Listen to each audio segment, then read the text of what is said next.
to the locker room now in the Dome with Jim Henderson and quarterback Jim Everett. Okay, we got Jim Everett right here. Jim, congratulations. That's some comeback victory. That was an awesome win for us. It's the same thing Coach Moore said. It's the same thing I can say. And, you know, we've been growing a lot together as a team, and we made another step forward. Well, there were so many people that made such great efforts today. You know, we turned the ball over a few too many times, but you know, we came back and we showed the heart and the character that this team is building. It's the first time you've ever been a part of a Falcons-Saints rivalry. Is it a little different? Well, they told me it usually comes down to the field goal, and by God, it did. And you know, when you got a field goal kicker like Morton Anderson, it's sure having a good insurance plan. And Mario Bates, you know, what strides he's making. He's making a lot of things easier. But when we had to make the big plays, some guys stepped up and made them. And hopefully we can continue it on. Boy, that was a great throw and catch that you and Wesley Walls got together on. One of the biggest plays probably in Saints history. Talk about that play. Well, it was a play where actually we jumped off sides a couple times and moved it back another 10 yards, and you know, that's how intense the sound was inside. So we had to go to a foot snap, and we just called a double seam, and the safety jumped the outside seam, and there's Wes. I mean, he's got that type of speed, and he's having a hell of a year. I love throwing to him. Boy, he is. You've really utilized your tight ends great. I'd love to spend more time with you. We have the opportunity to talk to Mario Bates as well. Thanks a lot, Jim. Good, thank you. That's Jim Everett, who just had a great game. Mario, this is the kind of stuff that I guess everybody expected of you, but certainly you burst onto the scene today. You were ready to run today, weren't you? Oh, yeah, you know, the offensive line and, you know, the whole offensive staff, you know, had a great game plan for the running game and the passing game, and, you know, there were some holes there for me, and I just took them. You had that one fumble, but you quickly came back and redeemed yourself, didn't you? Yeah, that's something, you know, I don't want to think about, but, yeah, I had that fumble, and it was on my part. You know, I should have had the ball with two hands, and, hey, you know, running backs, you know, things like that happen too. Hey, we're not going to dwell on that, okay? We're not going to hang you out to dry on that one. I think that's the first game over 100 yards for a Saints running back 17. in the last 17 games since Game 9 last year. The offensive line seemed to block wonderfully, but you made a lot of yards on your own. Oh, yeah, like you said, the offensive line did a great job. And, you know, after that, you know, just had to become a runner, you know. And my natural things came out and made some natural cuts and had a pretty good game. You had a very good game. Not only did you run with an awful lot of speed, which people had seen, I think you surprised people who hadn't seen a lot of you with your power, because the first tackler very seldom brought you down. Yeah, you're correct there. You know, it took maybe 2 or 3 guys to get me down, and my speed also did help me out on the outside, so I'm grateful for it. A week can mean an awful lot in the NFL, can't it? I mean, a week ago at this time, we're in the Minnesota locker room, which was probably as down a locker room as I've ever been a part of with the Saints, a narrow 1-point loss, and now the pendulum has swung totally in the other direction, and you're in a locker room in which you've just won a thrilling game by a point. It's a crazy game, isn't it? Yeah, it's a crazy game. You know, everyone keeps telling me this is the NFL, and it seems like every single game I play, it's wild, and then it comes down to the line. Well, congratulations on a fantastic game here today. Thank you. That's Mario Bates. We're going to continue to work here, if it's all right with you, because Jim Mora has just gotten out of his post-game press conference. As we talked to Mario, you know, a week ago, you're talking about a 1-point defeat to the Vikings, as tough a defeat as you've ever been a part of. And today, you're in a winning locker room by a single point, probably as exciting a victory as you've ever been a part of it. Sometimes it's hard to maintain an even keel, but you've got to, can't you, from week to week? You got to, because if you don't, then it's gonna affect how you play the next week, and crazy things can happen in this game, in this business, and if you can't let it get to you and lose that even keel for the most part, or I think you got problems. And this team, you know, has really hung in there well. God, today there was no sense of panic on the sidelines. I mean, they just kept battling.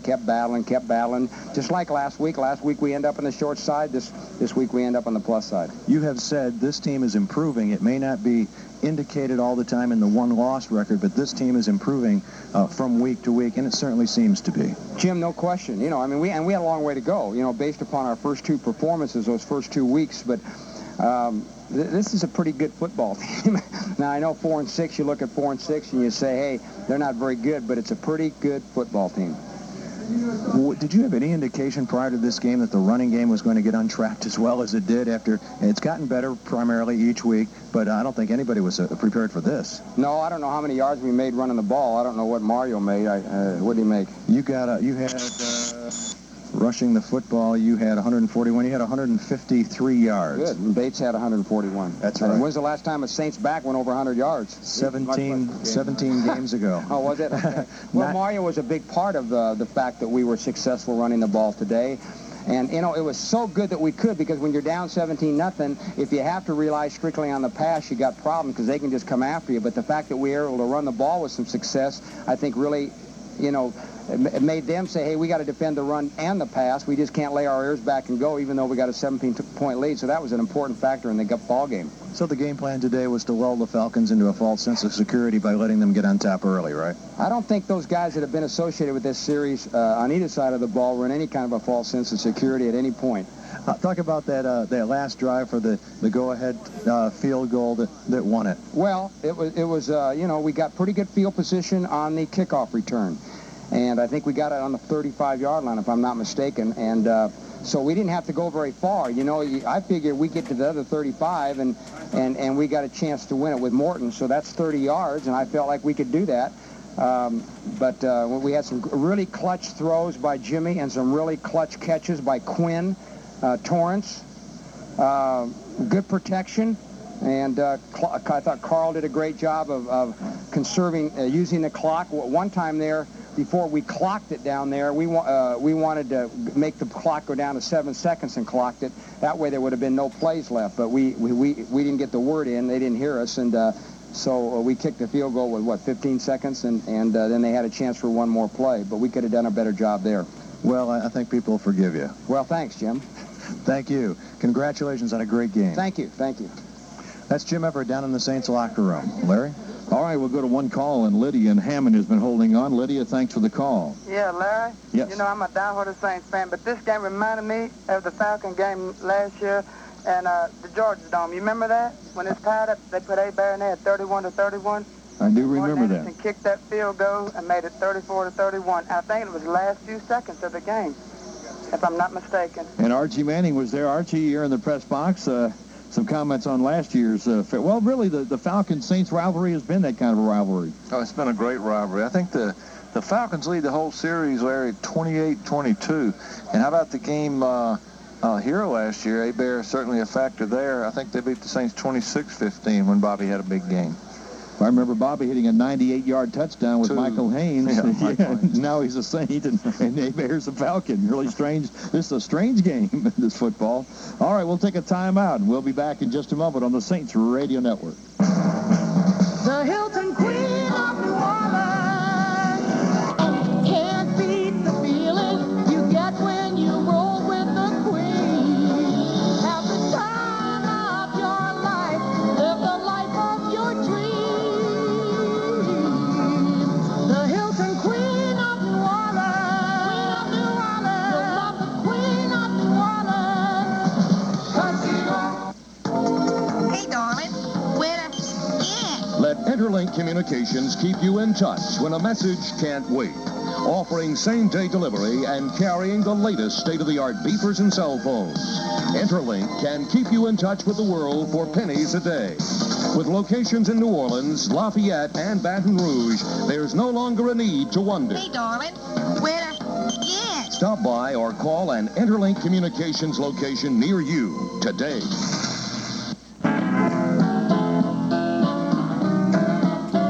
Welcome back to the show, everyone. Larry Matson in the studio. Let's jump right back to the Dome. And in the locker room, Jim Henderson with Coach John Peace. Well, they say it about defenses, you can bend but not break, and you guys bent a little bit underneath the run and shoot, but boy, you kept them out of the out of the end zone almost all day long. Score. That's the place. Well, we wanted to see if how many field goals Norm Johnson could kick, and it looks like he kicked a bunch of them. I tell you, it's an honor to play with these guys. This group of guys, we're down 17-0, and there was no quit in them. They fought their tail off and came back, and it was just, and everybody had a play. Everybody made a play somewhere. Batted ball, tackling somebody. Everybody did well. Every time you think you've seen everything in a Falcons-Saints series, it shows you something new, doesn't it? I tell you what, we've been here 9 years, and there has not been a whole hummer. I mean, last year out there, we go up 30 to 14. Bobby comes in, goes berserk, and we're in it again. And just, although, very truthfully, Jim, I kind of felt as well as our offense does in 2 minutes, and much as we work on it, that we would have to mess it up not to win the game. I really felt like that because I know how well our guys do, and they do a good job. Thanks very much, John. Okay. We've got Tyrone Hughes here. The Falcons have one of the best special teams coaches in the NFL, as you do, in Joe Marciano and Frank Gans. They had a pretty good plan against you. They covered really well on kickoffs, didn't they? Oh, they did. They did an excellent job. I think the fact that, for the first 2 kickoffs, they actually kicked, kind of not really deep, but up the middle. And then after that, they went to the squib and kind of mixed it up. And I think we did basically the same thing. We really didn't get away from our game plan, but we knew where we wanted to go and had our scheme set up for our coverage. How about defensing the red gun offense of the Falcons? They nitpick you to death, don't they? They underneath stuff. They do, definitely. But we knew their quick game, just like last week against Minnesota. We knew the quick game wasn't going to beat us. I mean, they had to go deep every once in a while in order to beat us, and they had to get their running game going in order to beat us. I think last week we fell a little short. This week I gave up 7 points. The offense gave up 10 points, and really, truly, the game shouldn't even been that close. Yeah, it's really weird to lose the turnover battle 5-1 and still win a football game. And it's very seldom that you would have that done. Well, now you've got a team that's 4-6. There's still some life in this group. It's not over yet, is it? I mean, Jim Mora said last week, hey, we're not dead yet. We're still thinking playoffs. And while it's a long way down the road, and you've got to certainly put together a winning streak, a substantial one, which you haven't done this season, still, as he said, this team is improving every week. Definitely. I think a lot of guys had a lot of motivation going into the Minnesota game. Nobody expected us to win, and I think we should have won the game. We came up short, but if we win that game, then we 3-0 in the second half of the season, and we're on the roll. But so we didn't get that one done, so we have to start it with this game and continue it next week in Los Angeles. Exactly. All right, Tyrone. Thanks very much. All right. Tyrone Hughes down in the Saints locker room, and Larry, that'll just about wrap it up from here. If you have a question or comment for Coach Jim Mora, call 821-1280 or star 1280 in New Orleans. Outside New Orleans, call toll-free 1-800-364-1280. Now here's Jim Gallager with Coach Jim Mora. Welcome back to the Jim Mora Show stations. We're going to pause 15 seconds for your identification.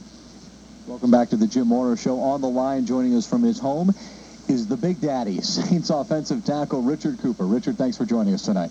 Thanks for having me. First of all, Richard, I guess obviously this team, what is the emotion with this ball club right now? What are the thoughts of the guys? It's not the start anybody was looking for. Well, no, I think even though we've lost, a lot of games, just talk around the locker room, I don't think any guys are giving up. We're still looking forward to playing, the next week and things like that. We have done some good things, so there's really no need to get down on ourselves. I think that's the thing that I guess everybody, you really have to focus in on the positive things. And really, if you look at last week's game against one of the better teams in the National Football League, there were a lot of positive things. All right. Like I said, we have some young guys that are really coming along. A lot of encouraging things to look forward to.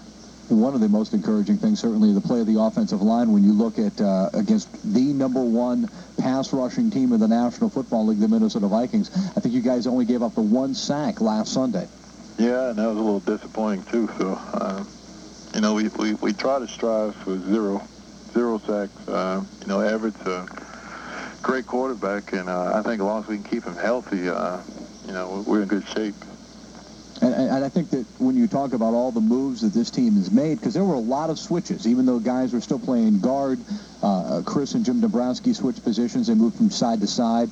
You and William Rofe moved from side to side. So there was some position switching in the offseason. Has this offensive line gelled to where you feel you should be yet?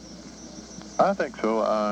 We're getting a lot more comfortable with identifying fronts, the language between the tackles and guards and centers and things like that.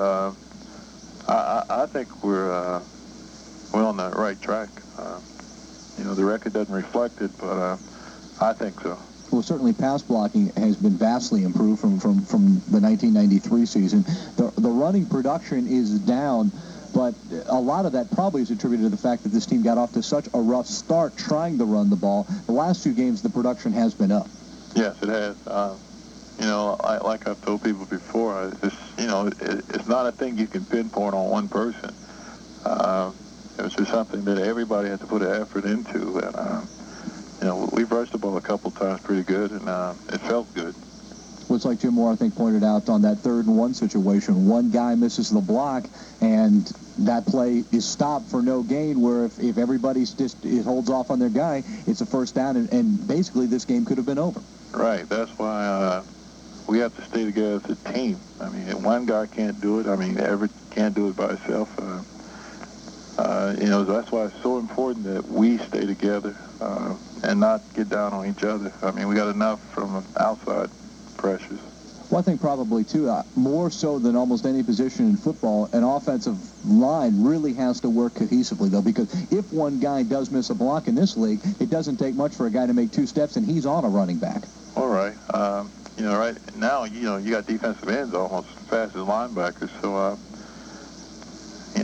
we got our work cut out for us. And you were a sprinter in high school, so more of a shot-put discus kind of guy. Well, yeah, but I'm not the slowest guy either. No, there's no doubt about that. Well, you and William Rope were kind of running that guy down a couple of weeks ago in the Rams game. I didn't know which one was going to win that 40-yard dash. I don't know. I think it was a little longer than a 40. I think the only thing I know for sure is the turf paid a price on that play for sure. Richard, for you, do you feel at home now playing the right tackle after the switch after 9 games of this season? Yeah, I think it was more of a natural switch anyway, because Williams left-handed and I'm right-handed. It's not that big of a deal. You just have to reverse the plays in your mind and calls and things like that. But I think we're both, decently intelligent, so it wasn't that hard. What does the future hold for this ball club? 3-6 right now. The Atlanta Falcons coming into town on this Sunday. What are your thoughts on this week's game? This week, I think we're going to get it together. We got a lot of guys out there trying hard, myself also. Sooner or later it's going to pay off. It has to pay off. We practice hard, and we stick together. We don't have any guys pointing the finger at each other. The feeling around the locker room is, we just got to get the job done. That's everybody, not just offense or defense, special team. That's everybody. Well, and I guess that's the most important thing. When you're playing on a team that's struggling, you really do have to keep the spirits up, or it can be a long season in a hurry, can it? Right. We've seen those situations with other ball clubs. You got guys pointing fingers, and, we don't have that type of personality, I don't think, as far as the team personality. I think overall we try to help each other. Richard Cooper, we want to thank you very much for joining us tonight on the Jim Mora Show. Thanks for having me. That's Richard Cooper, Saints offensive tackle. We're going to take another break. When we get back, we'll be on the line with Saints special teams coach Joe Marciano. He'll be back in exactly 2 minutes, so stick around on the Jim Mora Radio Show.